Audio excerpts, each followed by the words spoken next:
زكريا إنا نبشرك بغلام اسمه يحيى لم نجعل له من قبل سميا قال رب أنى يكون لي غلام وكانت امرأتي عاقرا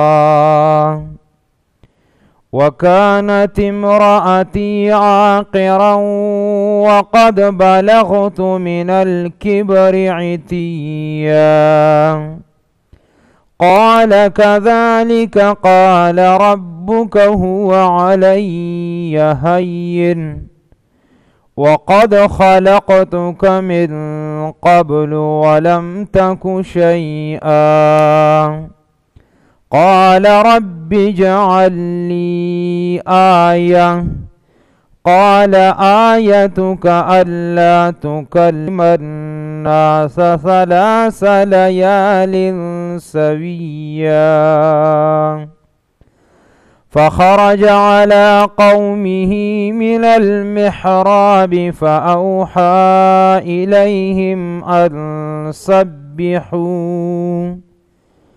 فأوحى إليهم أن سبحوا بكرة وعشيا يا يحيى خذ الكتاب بقوة وآتيناه الحكم صبيا وحنانا من لدنا وزكاة وكان تقيا وبرا بوالديه ولم يكن جبارا عصيا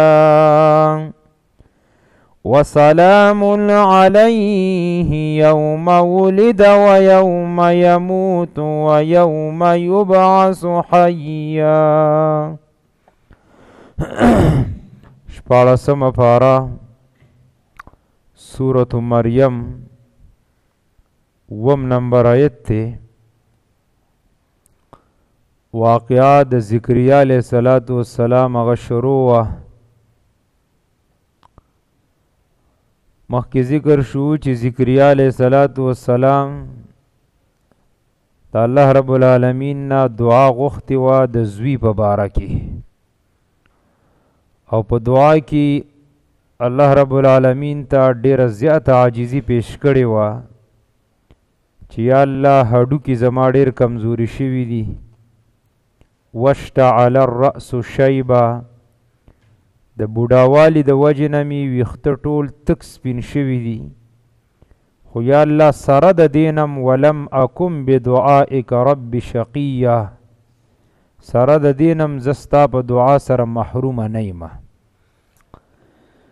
بیا یې وجه ذکر کړه چې یا الله زه چې زوی غواړم نو څه د دنیا د مال دولت دپاره نه غواړم چې ماله به دنیا وګټي بلکې زما مقصد دا دی چې یرثنی و یرث من آل یعقوب زما او زما د آل یعقوب د دین به دی وارث وګرځي یعنی دا کم دین چې دی د دې دین به دی بیا خدمت کوي وجعله ربي رضیا او یا الله داسې بچی راکړي چې په هغه کې غوره غوره صفتونه وي اوس الله رب العالمین ذکر کوي چې دعا د ذکریہ علیہ السلام دا الله قبول کړه انبیاء علیہ السلام دعاګانی الله نه رد کوي هغه قبلی نو چې کله دعا الله رب العالمین قبول کړه نو آواز ورته وشو یا زکریا اے ذکریہ انا نبشرک یقینا زیر درکو منگ تا تب غلام په هلک سرا ګوره جینې غوښتې و که هلکې غوښتې و هلکې غوښتې و که نه زوی غوښتې و نو الله رب العالمین ورته وویل چې هم هلک به درته میلاویږي زه به دله هلک بچی به در کوم جینۍ به نه یعنې نارینه به ځکه دې نه مخکې هم یو نظر منلی شوی و د هلک لیکن هغه بیا جینۍ پیدا شوی وه مریم علیه السلام الله رب العالمین وله زیری ورکو چې هلک به غلام په عربی کې هلک ته وایي. اسمه یحیی، نوم د هغه به یحیی. ګوره دا ډېر لوی فضیلت دی چې الله رب العالمین چاته زیرم ورکي چې تاله به زه زوی در کوم، او عمر هم داسې عمري چې انتهایی د بړاپې عمري، او بیا د بره اسمان نه دا اعلان هم وشي چې ګوره دله نوم هم منګه منتخب کړی دی، او نوم یې څه دی؟ یحیی علیه السلام. یحیی معنی اصل کې د ژوند ته وایي، دا د حیات نه دی.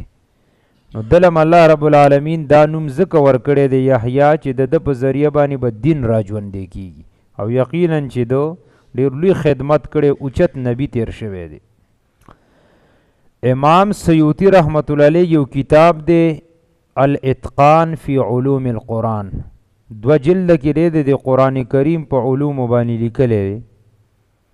هغې کې هغه ذکر کړي دي، وایي 15 انبیا علیه صلات وسلام داسې دي چې هغوی نومونه د اسمان نه راغلي دي. دا یو ښه نقطه ده، یاد یې کوي. یعنی 15 انبیا علیه صلات وسلام داسې دي چې هغوی ته نومونه د بره نه ایښودلی شوي.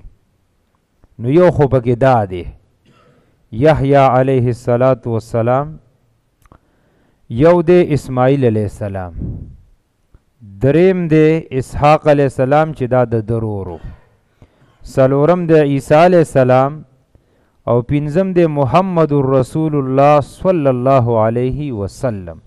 دا 15 هغه انبیا علیه صلات والسلام دي چې د دوی نومونه د بره اسمان نه الله را لیږلي، یعنی د دوی د نومونو انتخاب هم د الله رب العالمین کړي. دا لوی فضیلت دی. لم نجعل له من قبل سمیه، نه دی ګرځولی مونږ د لره من قبلو مخکې سمیین همنامې والا. سمیه هغې چاته وایي چې نوم د بل نوم سره برابري. یعنی الله رب العالمین ذکر کړو، د دې 2 معنی مفسرینو ذکر کړي. یو معنی دا ده چې د یحیی علیه صلات والسلام نه مخکې د بل چا نوم یحیی نه و، نو ځکه وایي چې لم نجعل له من قبل سمیه، نه دی ګرځولی موږ د ده نه مخکې بل کس داسې نوم والا، همنامې والا. دویمه معنی دا ده چې د الله رب العالمین د طرفه بل چاله دا نوم نه دی ایښودلی شوی. ټیک د عام خلک بیږدي په دنیا کې به ډېرو خلکو ایښي، خو دله دا نوم چا ایښی؟ الله. نو لم نجعل له من قبل سمیه، دا معنی ده چې الله رب العالمین چې دله کوم نوم یحیی ورکړی، نو دا الله رب العالمین دا نوم بل چا دپاره د دې انتخاب نه دی کړی. نو دا لوی فضیلت شروع ده. یا زکریا، ای زکریا، انا نبشرک، یقینا مونږ زیری درکو تا ته بغلام په هلک سره، اسمه یحیی، نوم د هغه به یحیی، لم نجعل له، نه دی ګرځولی مونږ د لره من قبل مخکې د دې نه سمییا همنامې والا. قال رب ألا يكون لي غلام وكانت امرأتي عاقرا وقد بلغت من الكبر عتيا. زکریا علیہ السلام چې کله د بچی زیری واورېدو، نو یقینا چې ډېر خوشحاله شو. دم د خوشحالۍ خبره کا چې په سپینه ګیره دله الله رب العالمین اولاد درکوي، او بیا نارینه، او ستا بالکل بچی یې نه په داسې عمر کې الله درکوي، نو د دې خوشحالۍ څه انتها نه. نو زکریا علیه السلام چې کله دا زیری واورېدو، نو ډېره حیرانتیا یې ښکاره کړه. نو اوس الله رب العالمین ته وایي، قال اویل زکریا علیه السلام، رب ای رب زما انا یکون لی غلام، پس طریقه باندې به وي زما هلک. یکونو معنی دا دی یعنی په څنګه طریقه به یې ته ماله راکړي. ګوره دا زکریا علیه السلام د الله د قدرت نه انکار ګوره نه دی کړی. که قدرت نه انکار کولو نو بیا بچی سله غوښتلو. مطلب یې تپوس یې دا کړی چې یا الله په څه طریقه به زما بچی کېږي، زه به ځوانېږم بیا به راله بچی راکړي، زما ښځه خو م شنډه ده، که نه بل واده به کوم د هغې نه به راله بچی راکړي. نو مطلب دا دی وکانت امرأتي عاقرا، او ښځه زما شنډه ده آخر معنی بیگا من کړي و چې د شروع نه بالکل بچی نه وي. نو ذکریا علیه السلام ورته یا الله ښځه خو مې شنډه ده، نو په څه طریقه به ته ماله هلک زوی به راله راکې؟ بل وقد بلغت من الكبر عتیا، او یقینا رسیدلی مزه من الکبر بوډاوالی ته، عتیا اخیری عمر ته. عتیا په عربی کې د انسان هغه عمر ته وایي کوم چې سړی بالکل د اډو کې بس کمزوري شي. بوډاوالی چې کومه انتها یې هغې ته عربی کې عتیا وایي. نو ذکریا علیه السلام ورته چې یا الله ښځه مې شنډه ده، زم داسې عمر ته رسېدلی چې انتهایي ضعیفه یم، بوډا یم، نو دا بچی و په څه طریقه باندې؟ مطلب یې دا و چې زه به بل واده کوم، ښځه به مې ځوانېږي که زه به ځوانېږم. اوس الله رب العالمین وله جواب ورکوي په واسطه د جبریل علیه السلام. قال اویل ورته جبریل علیه السلام کذالک دغه شان بی، یعنی انت کذالک، ته به هم په دقه خپل حالت باندې، ته به هم دقه شان بوډای، او دا ښځه چې کوم ده نو هغه به هم په دقه خپل عمر باندې، نه بل واده کول دي او نه دې ستا او نه ستا د ښځې ځوانېدل دي، په دقه حالت بی. بیا ورته جبریل علیه السلام وی قال وی ربک ربستا هو علی هین، دا کار په ما باندې آسان دی. الله وی چې دا کار ما ته څه ګران نه دی. وقد خلقتک، او یقینا پیدا کړی ته ما من قبل مخکې د دې نه، ولم تکو شیئا، او نوي ته هیڅ شیز. ورته وی ای ذکریا ځان ته لږ وګوره، دا خو لا بیا هم زه تاله زه یحیا در کوم نو تم موجود یې او ښځه دې مشته، مور او پلار خو شته که نه، نو بچی به ته پیدا شي، ته مې د کوم ځای نه پیدا کړې؟ او دا انسانان دې ټول خپل پیدایش ته سوچ وکړي. اولنی انسان څوک و؟ آدم علیه السلام. دا مور او پلار خو وروستو را پیدا شوي. انسان دې سوچ وکړي. الله دې سورة الدهر کې م وایي هل اتا علی الانسان حین من الدهر لم یکن شیئا مذکورا. الله و د انسان بالکل تذکره په دې ځمکه نه وه، چا پیژندم نه چې انسان لاسي شي. نو ذکریا علیه السلام ته وی وقد خلقتک من قبل ولم تکو شی، ته هیڅ شی نه وی الله وی ما ته پیدا کړي. نو د یحیی علیه السلام پیدا کول هم په دغه حالت کې ته به هم بوډۍ ښځه به دې شنډئ او زه به یې دله در کوم. دا الله وی علی حین، په ما باندې آسان دي، دا څه ګرانو نه دي. اوس ذکریا علیه السلام د بچی زیری واورې سخت خوشحاله، نو جلدي و چې دا زیری ما ته څومره زر میلاو شي نو ډېره بخي. او واقع به داسې حالت کې سړی خوشحالیږي که نه. نو د الله رب العالمین نه نښه طلب کوي چې یا الله کله چې زما بچی کېږي نو نښه به مې سي، ما ته به څنګه پته لګي چې اوس زما په کور کې زما زوی را روان دی.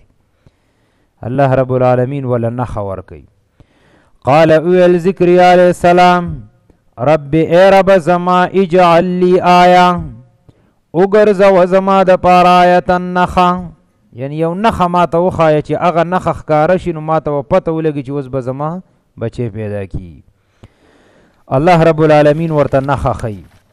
قال اویل ورته الله تعالی آیتک، نښه ستا دا د الله تکلم الناس، دا چې خبرې به نه کې ته د خلکو سره ثلاث لیال، درې شپې سویا او ته به روغي، یعنی نښه دې دا ده. د یحیی علیه السلام د پیدایش نه درې شپې مخکې بس تا ژبه بنده شي، بس سویه یعنی ته به بالکل روغي، ژبه به دې صحیح، خو خبرې به وربانې نشي کولی. ګوره د الله قدرت ته ګوره. نو جبه به دې بالکل څه شي، جبه به دې بنده شي. نو چې کله دې جبه بنده شو تا په اشارو خلکو څه خبرې شروع کړي، نو پوه شه چې الله څه درکوي، زوی به در درکوي یحیی علیه السلام. دویم تفسیر علماو دام کړی دی چې الله رب العالمین ورته ویل چې ته به د خلکو سره خبرې بندې کې نه به کې، او په هغه وخت کې دام یو قسم روجه به حسابېدله، دا د خاموشۍ نه، دا به یو قسم روجه وه، که د ورځې به وه نو د ورځې به وه، که د شپې به وه نو د شپې به وه. خو زمونږ په دین کې دا روجې نشته. دا بعضې پیرانې اوس هم نیسي. پیر صاحب خبرې نه کوي، په اشارو لګې څه چللی وي، د پیر صاحب د خاموشۍ روجه ده. زمونږ دین کې دا خبرې وغیره دا نشته. زمونږ ډېر فراخه وسیع دین دی. د روجې چې کوم خپل اصول دي د هغې به خیال ساتي، خو خاموشي پکې نشته چې ځان نو پکې چاړه سړی جوړوي. نو الله رب العالمین ورته وي چې دا ستا نښه ده. ګوره دلته ذکر کړی دی 3 لیال. په سورة آل عمران کې هم دا واقعه تېره شوي. هلته څه وایي 3 ایام. هلته ورځې دي او دلته څه دي شپې دي. دا یو سوال لازم په دې باندې که نه. واقعه همغه ده. سورة آل عمران کې وایي چې ته به خبرې نه کې خلکو سره 3 ایام الا رمزا، 3 ورځې مګر په رمزه په اشاره باندې به کې. او دلته وایي چې 3 لیال 3 شپې. اصل د دې جواب دا دی دا سورة مریم دا مخکې نازل شوی د سورة آل عمران نه، اگر چې 3مه پاره کې د خدا او ترتیب قرآنی په لحاظ سره دی. سورة مریم د سورة آل عمران نه مخکې نازل شوی. نو شپه مخکې او ورځ ورپسې راځي که نه. نو دې وجې نه دلته دا سورت هم مخکې دی، نو شپه یې پکې را مخکې کړي، ورځ هغې پسې ده. دویم د دې نه مراد 3 شپې او 3 ورځې دواړه د دې نه مراد دي. قال اویل ورته الله تعالی، قال اویل ذکری علیه السلام رب ای رب زما اجعل لی آیا وګرځوه زما د پاره نښه. قال اویل ورته الله تعالی آیتک نښه ستا ده د الله تکلم الناس چې خبرې به ته نشي کولی د خلکو سره 3 لیال 3 شپې سویا تبروغي. فخرج على قومه من المحراب فأوحى إليهم أن سبحوا بكرة وعشيا.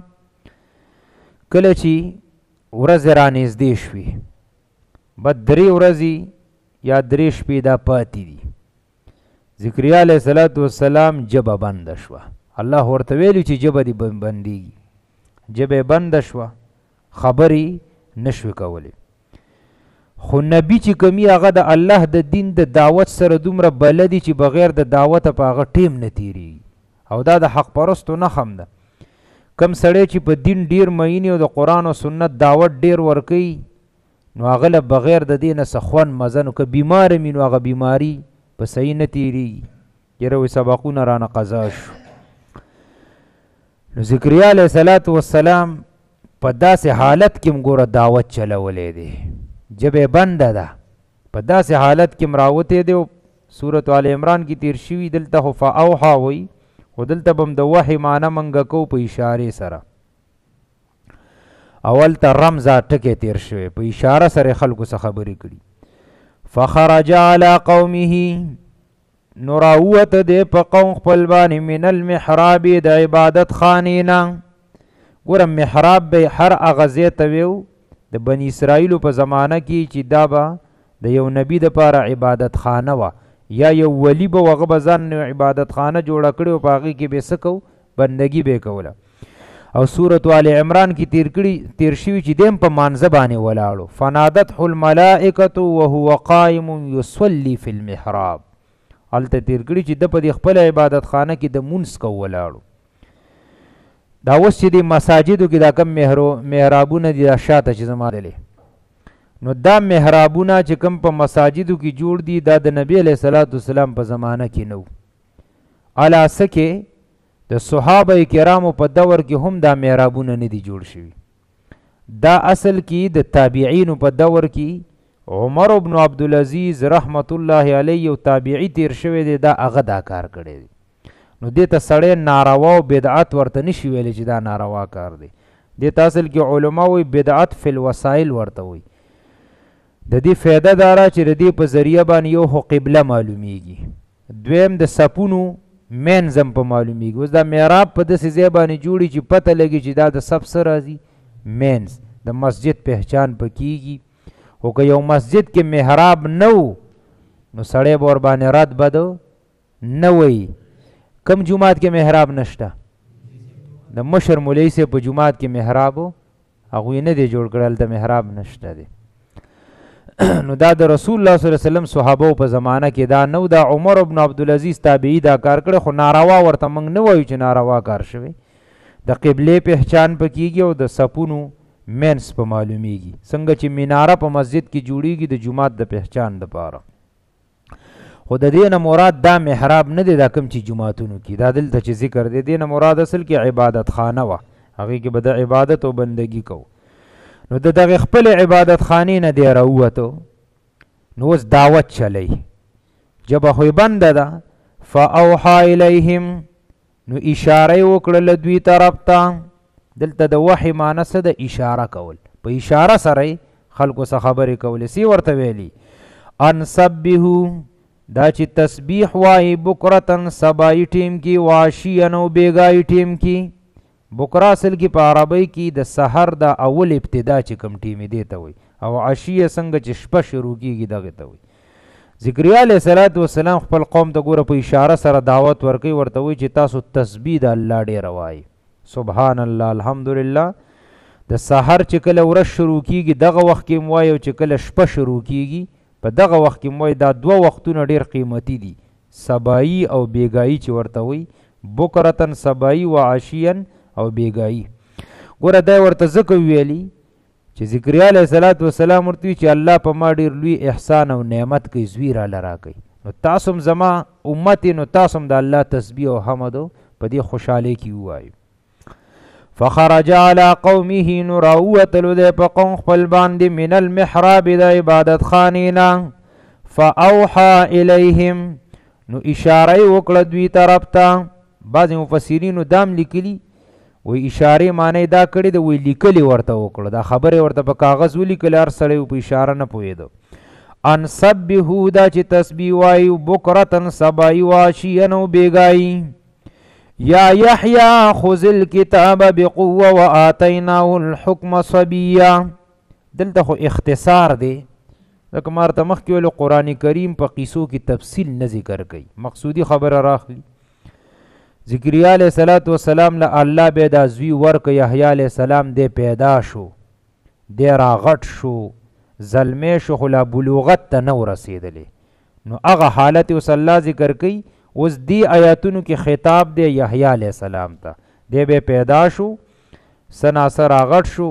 عبدالله ابن عباس رضی الله تعالی عنہ فرمایي هو ابن 7 سنین، 2 کالو عمر کې په دې وخت کې چې الله رب العالمین دته نبوت او پیغمبري ورکړي. نو دا خطاب یحیی علیه السلام ته دی، او الله ورته آواز وکړي یا یحیی، اے یحیی خذ الکتاب بقوه، اونیسه کتاب بقوت په طاقت سره.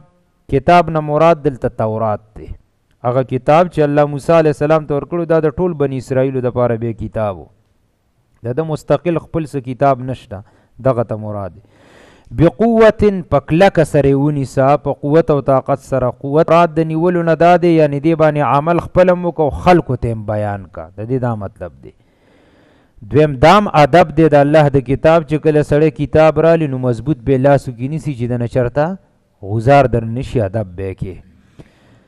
اوس الله رب العالمین د یحیی علیه صلات وسلام د آیاتونو کې 10 صفات ذکر کوي، او هر انسان نه پکار دی چې داسې بچی ځان دپاره وغواړي. ګوره ذکریا علیه السلام چې دعا کوله، نو بیګا درس کې تیر شوي، هغه ویلي یا الله وجعله ربي رضیه، ماله داسې بچی راکي چې غوره غوره صفتونه پکې خلک یې خوښوي. واقعي الله رب العالمین د هغه دعا په صحیح انداز قبوله کړي. ګوره 10 صفات د یحیی علیه السلام ذکر کیږي. اول وآتیناه الحکم صبیا، او ورکړیو مونږ یحیی علیه صلات وسلام ته الحکم پویه د دین، صبیا په ورکوټوالي کې. صبي په عربی کې ماشوم ته وایي چې لا بالغ نه وي.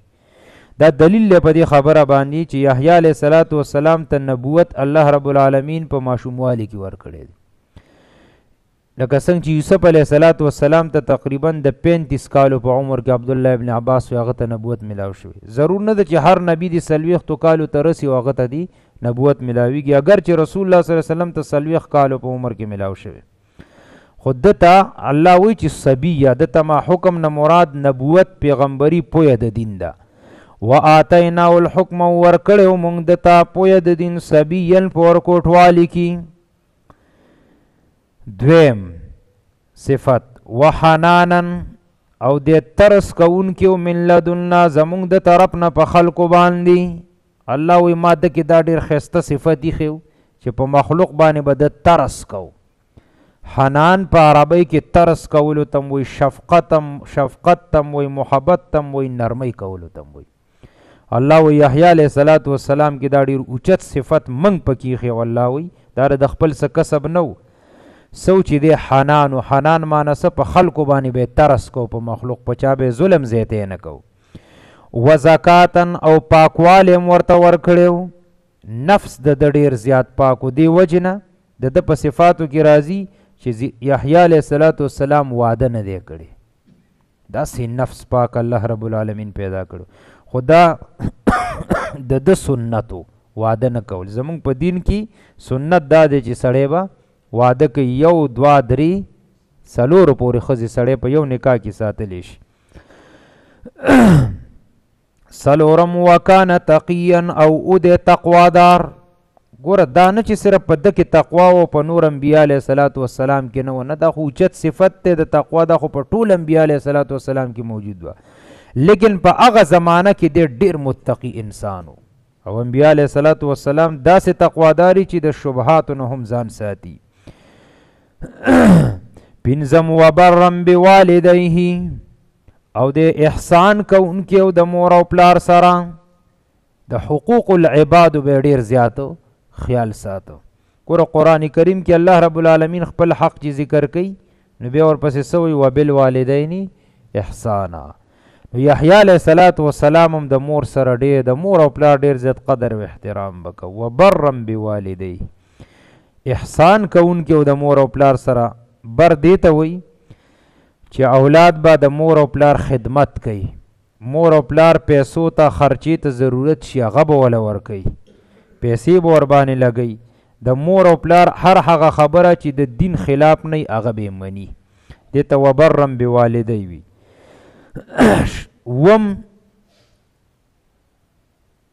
شپږم او اووم دا دوه نور ذکر کوي. ولم یکن جبارا عصویا، او نو یحیی علیه السلام جبارا ظلم کونکي، عصویا نو نافرمانی کونکي. دا هم پکې ډېر ښایسته صفات الله. جبار اصل کې هر هغه چاته وي چې هغه د الله قانون په ځای نه مني. بس وایي زما خپله مرضي ده چې څه کوم هغه به کوم، او د دې وجې نه بیا په انسانانو سره هم ظلم او زیاتی ورڅه کوي، او د الله د حقوق هم خیال نه ساتي او د حقوق العباد هم خیال نه ساتي. دې ته وایي جبار. الله و یحیی علیه السلام داسې نو، جبار نو، په چا ظلم نه کو، او عصویا نه د الله د حکم نافرمانی کول او نه د مور او پلار د خبرې نافرمانی کوله. دی بل آیت کې الله رب العالمین 3 صفات د نور ذکر کوي. نو دا ټول لس شو. ګوره انسان باندې 3 حالات داسې دي چې دا په هر انسان باندې راځي، دی نه څوک هم بچ نه پاتې کېږي، او دا 3 واړه ډېر هیبتناک او صح حالت دی.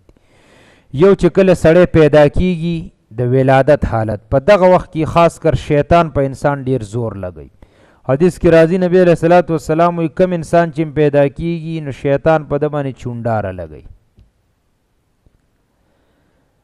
یحیی علیه السلام هم د دې چونډارې نه بچ دی، او مریم علیه السلام ته هم الله بچ کړی ده.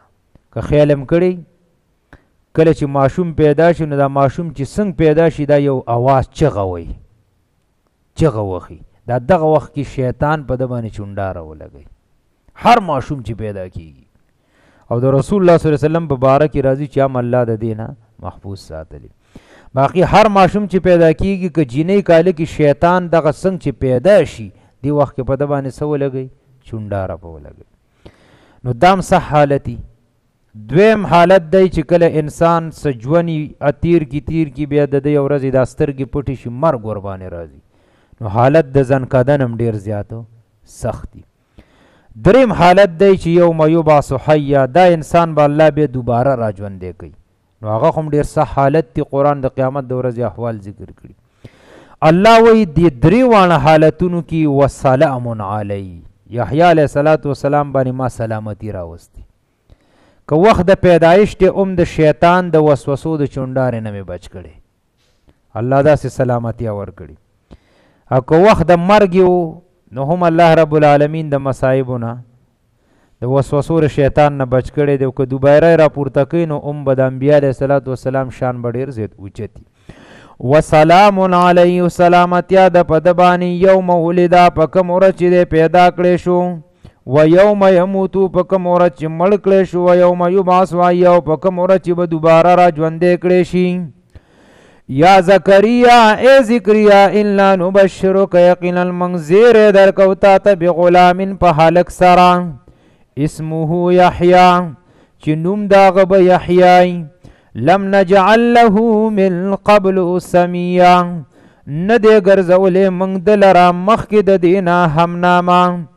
قال اویل زکریا علیه السلام رب ای رب زما انا یکون لی غلام پس طریقه باندې به وي زما هلک وکانت امرأتی عاقرا او ښځه زما د شنډه وقد بلغت من الکبر عتیا او یقینا رسیدلی مزه بوډاوالي ته آخري حد ته. قال اویل ورته جبریل علیه الصلاة والسلام کذلک همدغه شان به تو او ښځه به هم ستا په همدغه شاني. قال ربک وای رب ستا هو علی هین دی دا کار په ما باندې آسان وقد خلقتک یقینا پیدا کړی ما ته من قبل مخکې د دې نه ولم تک شیئا او نه وې ته هېڅ څیز. قال اویل زکریا علیه السلام رب اجعل لی آیه ای رب وګرځوه ما لره یوه نښه. قال اویل ورته الله تعالی آیتک نښه ستا دا ده الله تکلم الناس چې خبرې به ته نشي کولی د خلکو سره ثلاث لیال درې شپې سویا او ته به روغې. فخرج علی قومه نو راووته دی په قوم خپل باندې من المحراب د عبادت خانې نه. فاوحا الیهم نو اشاره وکړه هغوی ته ان سبحو چې تسبیح وایي بکر سبایي وعشیا او بیګایي.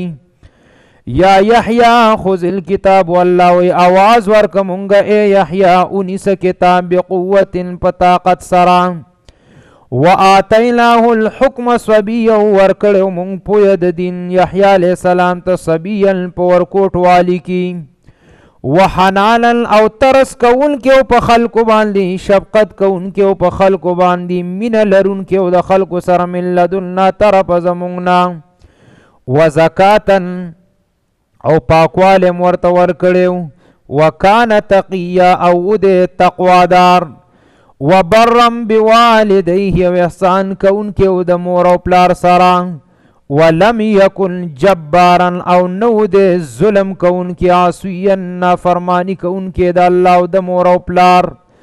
وسلام علیه سلامتیا دی په د باندې یوم ولدا په کوم ورځ چې دی پیدا کړی شو و یوم یموتو په کوم ورځ وفات شو و یوم یبعث حیا او په کوم ورځ چې به دوباره راپورته کړی شي.